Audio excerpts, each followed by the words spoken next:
नमस्कार, मैं हूं संजय शर्मा। आप देख रहे हैं 4PM न्यूज नेटवर्क। पिछले कई दिनों से बिहार चुनाव में कई राजनेताओं की खूब चर्चा हो रही है, लेकिन इस बीच एक बाबा भी हैं जो बड़े चर्चा में हैं, जो धर्म बचाने के नाम पर एक यात्रा निकाल रहे थे, लेकिन उनकी ये यात्रा बिग बॉस टाइप का शो बनकर रह गई।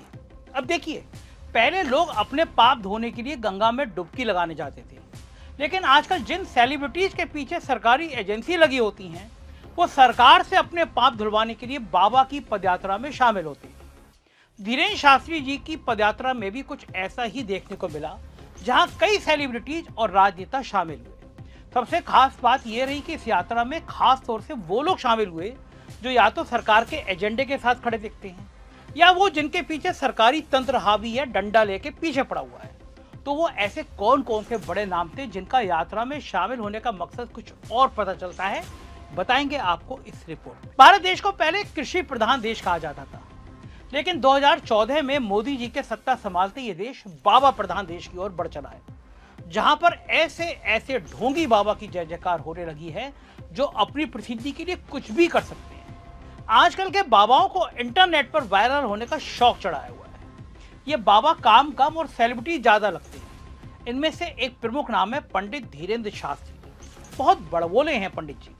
पंडित धीरेन्द्र कृष्ण शास्त्री, जिन्हें बागेश्वर धाम सरकार के नाम से भी जाना जाता है, वो मध्य प्रदेश के छतरपुर जिले में स्थित बागेश्वर धाम के पीठाधीश्वर हैं। उनकी सच्चाई विभिन्न दृष्टिकोणों और विवादों से जुड़ी हुई है। वो एक कथावाचक हैं और भगवान हनुमान के भक्त होने का दावा करते हैं, जिससे उन्हें समाज सेवा के लिए निर्देश मिले। हनुमान जी ने कहा है कि जाओ बेटा काम करो। बाबा दिव्य दरबार लगाते हैं, जहाँ वो कथित तौर पर लोगों के मन की बातें और समस्याओं को एक पर्ची पर पहले से लिख देते हैं। मतलब वही समझ गए ना, मतलब रॉन्ग नंबर वाला चक्कर। बाबा के अनुयायियों के अनुसार वो सनातन धर्म के प्रचार प्रसार और सामाजिक कार्यों में सक्रिय हैं, पर्ची निकाल के सक्रिय हैं। वो भारत को हिंदू राष्ट्र बनाने की मांग को लेकर लगातार बयान देते रहे हैं और गोदी मीडिया दिन भर चलाती है। इसको राजनीतिक हलकों में इनके बयानों की काफी चर्चा होती है। भाजपा के कई बड़े बड़े मंत्री उनका गुणगान करते थकते नहीं।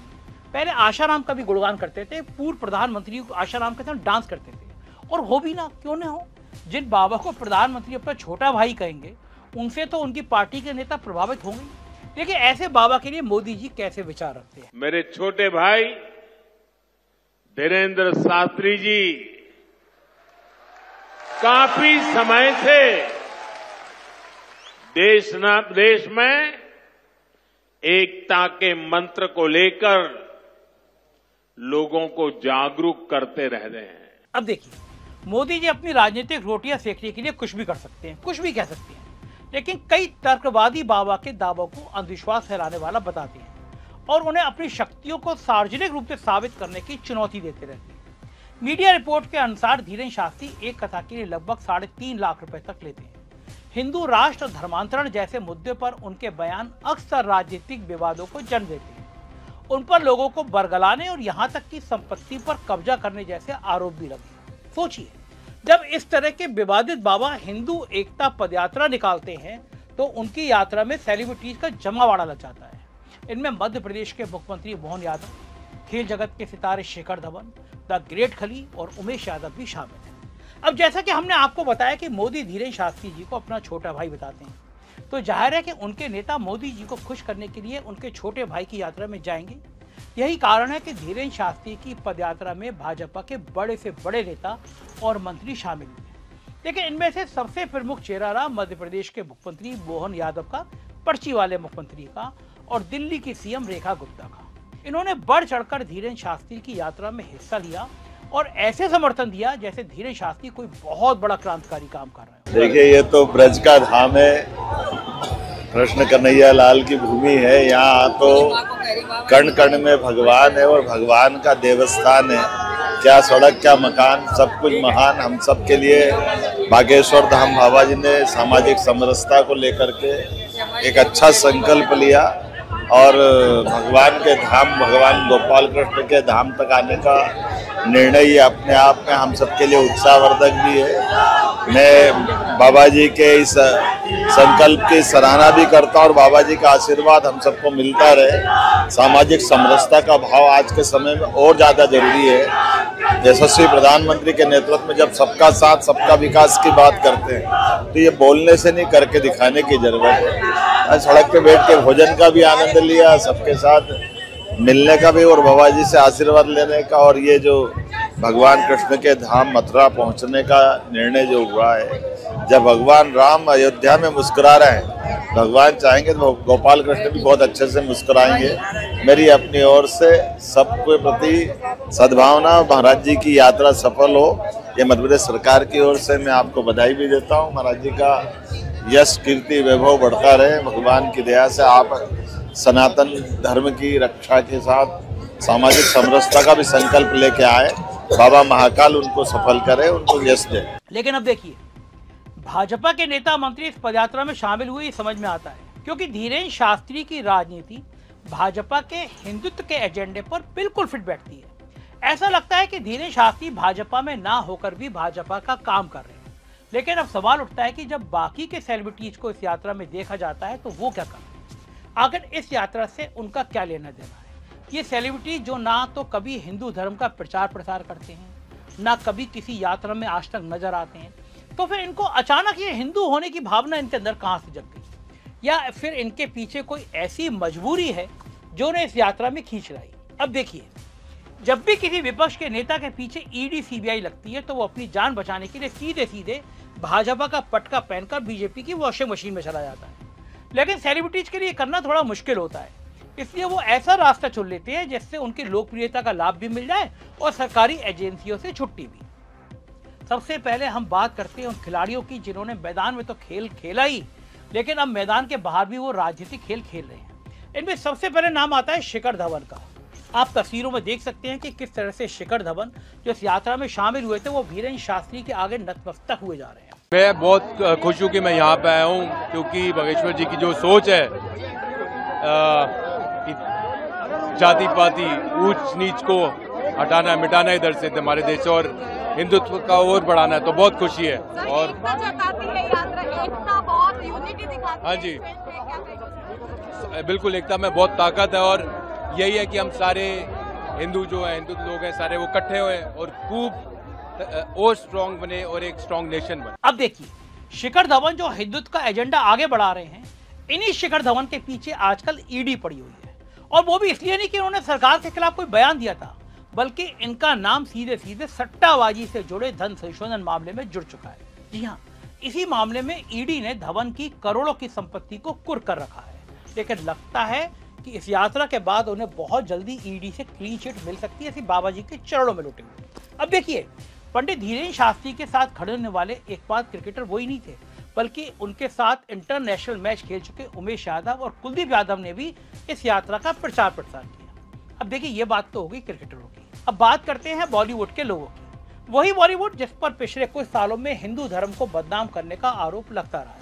आज उसी के कुछ सेलिब्रिटीज बाबा की पदयात्रा में शामिल हो रहे हैं और हिंदू होने का गुणगान कर रहे हैं। सबसे पहले नाम आता है शिल्पा शेट्टी का, जिन पर एक व्यापारी से 60 करोड़ रुपए से अधिक की धोखाधड़ी का आरोप है। और उनके पति के बारे में तो आपको क्या बताएं, वो तो पूरी दुनिया जानती है कि वो किन किन मामलों में जेल यात्रा कर चुके हैं। सोचिए, कैसी कैसी मूवी बनाया करते थे, कैसी कैसी ब्लू फिल्में बनाया करते थे। अब यही शिल्पा शेट्टी बाबा की पदयात्रा में पहुंचती हैं। अच्छा होता कि पति को भी ले आती, एक फिल्म यहाँ पे भी बनती, अच्छी भी फिल्म बनती, गंदी ना बनती। और बाबा की तारीफों के पुल बांध दे रही है शिल्पा शेट्टी जी। अब इतने पर भी उनके केस कम ना हुए तो बेकार है। अब आखिर पति को, राज साहब को थोड़ी छुट्टी मिल जानी चाहिए। बन गई फिल्म में, बन गई। दूसरा नाम आता है राजपाल यादव का। वही राजपाल जो फिल्मों में अपनी एक्टिंग से लोगों को हंसा हंसा कर पेट दर्द करा देते हैं, लेकिन अब उनको हिंदू धर्म का दर्द अचानक जाग गया है। अब राजपाल कोई दूध के धुले तो है नहीं। राजपाल यादव मुख्य रूप से चेक बाउंस और लोन ना चुकाने के जुड़े मामलों के आरोपी हैं, लेकिन अब यह बाउंस होकर पदयात्रा में पहुंच चुके हैं। अब बात करते हैं फिल्मों और टीवी की दुनिया का सबसे बड़ा नाम एकता कपूर का। सॉफ्ट पॉर्न बनाकर एल्ट बालाजी ओटीटी पर हर रिश्ते में सेक्स संबंध दिखाकर कमाई कर रही एकता कपूर अब कट्टर हिंदू बन गई है। इन पर सैनिकों के अपमान का आरोप और पॉक्सो का मामला है। लेकिन आज देखिए किस तरह से अपने हिंदू होने का गर्व महसूस कर रही है और कैसे बयान दे रही है। ये क्या हो रहा है, टीवी पे ऐसे नाम क्यों? तो मैंने लोगों को कहा वक्त आ गया है हमारे धर्म को हमारे कर्म से जोड़ने का। आज महाराज भागेश्वर बाबा जी के वजह से इतना बड़ा समारोह हो रहा है। और मैं एक ही बात कहूंगी, लोग कहते हैं करोड़ों जन्मों के बाद इंसान का जन्म होता है, बट करोड़ों करोड़ों करोड़ों जन्मों के बाद इंसान को हिंदू सनातनी धर्म में जन्म होता है।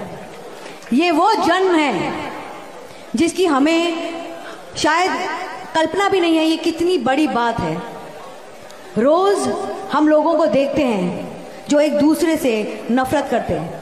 जो प्यार सिखाता है वो हिंदू धर्म है, जो अपनापन बताता है वो हिंदू धर्म है, जो एक साथ जोड़ता है वो हिंदू धर्म है, जो एकता बताता है वो हिंदू धर्म है। सो मैं लड़की भी हूँ, मैं एक बड़ी कंपनी भी चलाती हूँ, बट सबसे ऊपर मैं भारतीय हूँ और मैं हिंदू हूँ, मैं सनातनी हूँ। जय श्री राम।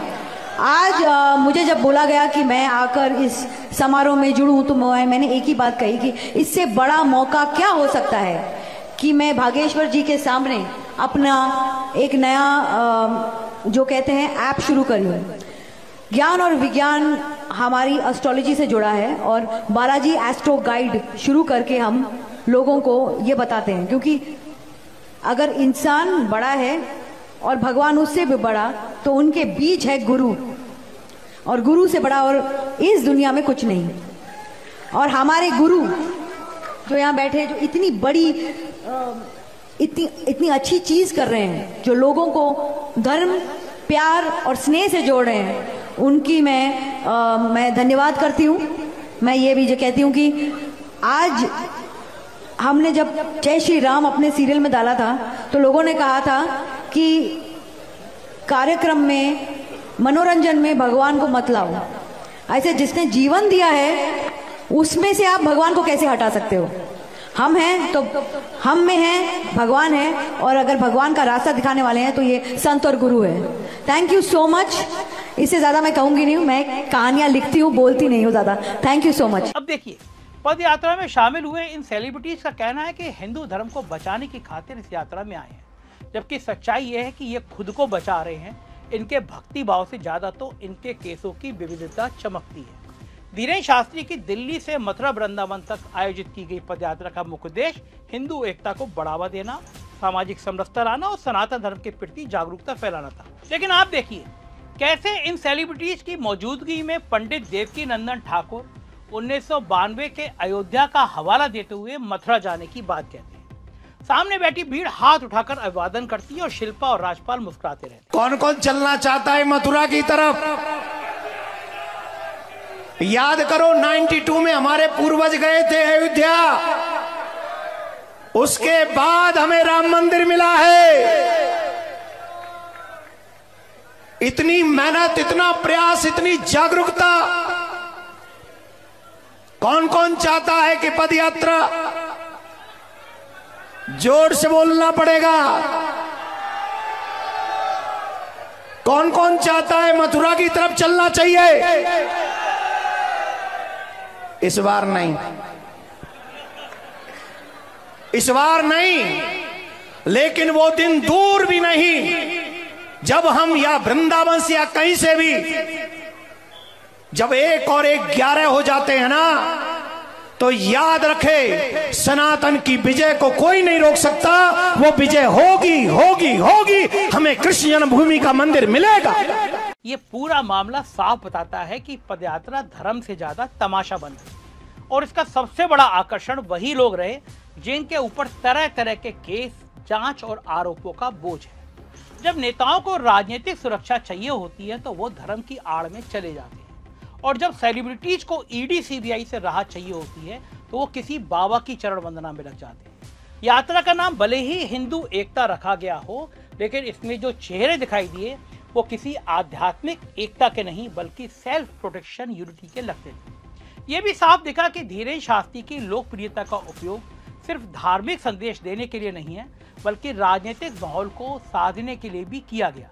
जहां बाबा खुद को धर्म रक्षक बताकर आगे बढ़ रहे थे, वहीं उनके साथ चलने वाले कई चेहरे अपने अपने विवादों की वजह से ज्यादा चमक रहे थे। उधर जनता गिनती कर रही थी कि अब तक कितनों की रीढ़ की हड्डी लचीली निकली है। इस पूरे मामले को लेकर आप क्या सोचते हैं? आपके नाम में कौन कौन से बाबा आते हैं? बाबा राम रही, बाबा नित्यानंद, चिन्मयानंद और इस तरह के तमाम बाबा जो जेल यात्रा कर आए हैं, सेक्स कांड में इन्वॉल्व हो चुके हैं।